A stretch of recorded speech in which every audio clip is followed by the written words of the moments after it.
আমি আপনাকে পরিষ্কার করে বলি, আমাদের বর্তমান যে অন্তর্বর্তীকালীন সরকার আছে তারা একটা বিশেষ মুহূর্তে এসে আপনার এই দায়িত্ব নিয়েছেন, তাদেরকে দায়িত্ব দেওয়া হয়েছে।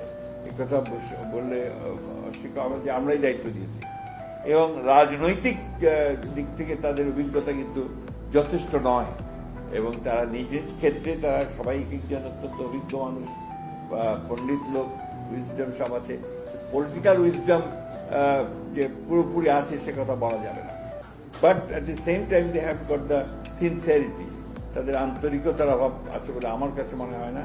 তারা কাজ করতে চান, কাজ করার চেষ্টা করছেন, দৃষ্টিভঙ্গি বিভিন্ন হতে পারে। তবে এখানে একটা ইউনিক ব্যাপার আছে, যেখানে একটা চাপ আছে।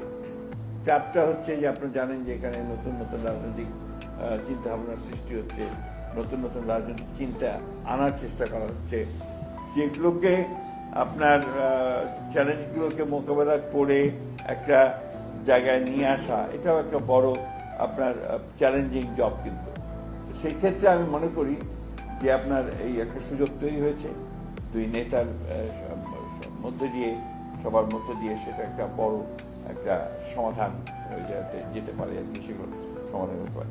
এক মুহূর্তের মধ্যে বাংলাদেশের সব সমস্যার সমাধান হয়ে যাবে এটা মনে করার কোনো কারণ নেই। 15 বছরের একটা ফ্যাসিস্ট রুল আওয়ামী লীগ সব ইনস্টিটিউশনকে ধ্বংস করে দিয়েছে। সেই ইনস্টিটিউশনগুলোকে নতুন করে বিল্ড আপ করা এটা কোনো ছেলে খেলা নয়। আমি এই কথা বারবার করে বলার চেষ্টা করি যে এটা একটা বিরাট বিরাট চ্যালেঞ্জ, জাতির জন্য চ্যালেঞ্জ। সবাই আশা করেন যে সব কিছু এটা হচ্ছে না, এটা ঠিক হচ্ছে না, এটা ঠিক হচ্ছে না।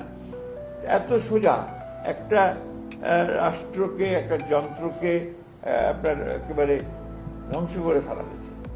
এখান থেকে আবার নতুন করে সুস্থ ভালো জিনিস রাতারাতি নিয়ে আসবেন, এটা এত সহজে হয় না। It takes time. এবং ভালো কথা হচ্ছে যেটা, সেটা হচ্ছে যে সবাই আন্তরিকভাবে চেষ্টা করছেন, রাজনৈতিক দলগুলোও চেষ্টা করছেন। আমি কাউকেই আপনার অভিযোগ করতে পারি না, চাই না কারো বিরুদ্ধে। আমি মনে করি everybody is trying their best. Maybe যে হয়তো পথ ভিন্ন, জায়গায় আপনার চিন্তাভাবনা ভিন্ন হতে পারে, কথাবার্তা ভিন্ন হতে পারে, কিন্তু সবারই চেষ্টা আছে।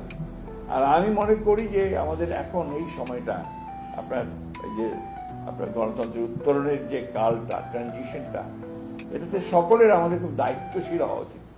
প্রত্যেকটা কথা আমাদের সাবধানে বলা উচিত। প্রত্যেকটি কথা আমরা এমনভাবে বলবো যে কথাগুলো আমাদের এই যে যাত্রা, একটা চ্যালেঞ্জ মোকাবেলা করার যে যাত্রা, এটা যেন বিঘ্নিত না হয়, ক্ষতিগ্রস্ত না হয়। এবং যেটা